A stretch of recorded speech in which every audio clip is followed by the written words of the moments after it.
So you got a 4-on-3 counterattack. The front line's a 4-on-3 counterattack. You got a 2-on-1 on the left side. So I want to stop the video here. And in stopping the video here, this is not a traditional way. And I'm going to go back a little bit. So if I can go back, I'm going to go back to about right here. So if we stop it here, and this is a video clip that you were able to study a little bit. So in a traditional mindset, you have a player on the front line that's ahead of you on the left side. Technically, this player typically goes down to the deep wing and then he fills the middle. This is a great clip to study because sometimes clips show you a way to get outside of your own principles that you might not have thought about that can still complement your structure.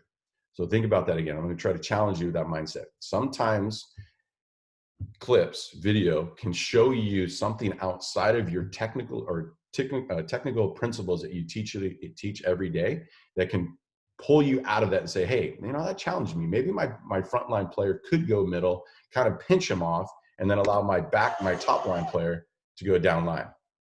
So I don't know if this is organically happening or a strategy they work on, but now it gives them an opportunity to attack the cage. So here's your drill.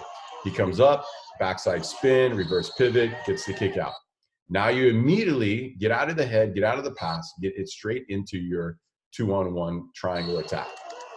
So attacking here, and then a nice shot. Look at the other option you had, right? The other option is back to him for an easy goal. So I want to go back and show this again. So again, you got a 2-on-1, left side counterattack. You got a 4-on-3 on a front line counterattack. You got an untraditional way of the front guy pitching, or holding him off, blocking him off, allowing the ball to go down line. Now the player. Now I want to emphasize this. We talked a lot about these drills a couple weeks ago. This is a prime example, and it's great. You guys have to do video to emphasize your drills. Don't have a drill that you've never showed on video that doesn't complement the drill. Athletes, coaches, I'm sure you guys are looking at these videos that we've been showing or videos in the past, and you're like, hey, that's great. I want to show that because that emphasizes the techniques, the individual skill sets, the whole or the structure of our tactics. And here's a prime example of how it works. So here's the drill, bad angle attack, defender coming at you.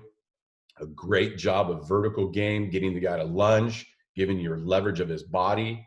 Now you have that backside spin, going to the cage, get your kick out.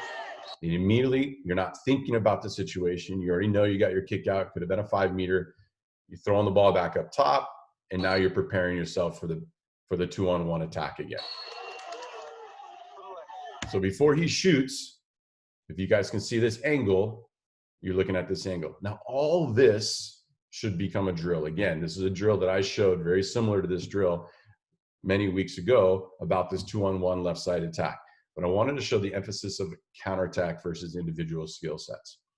The other thing I want to compliment on this drill, is what we're phasing into this next 5-week plan, is a transition. What is your transition into your front court offense, right?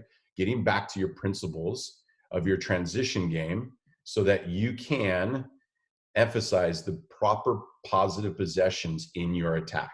So right here in this last clip, the attack was no longer a high probability of him shooting the ball outside. He needed to then jump to the positive possession rules to get a kick out or a 5-meter or a 2-on-1, 3-on-2. So his backside spin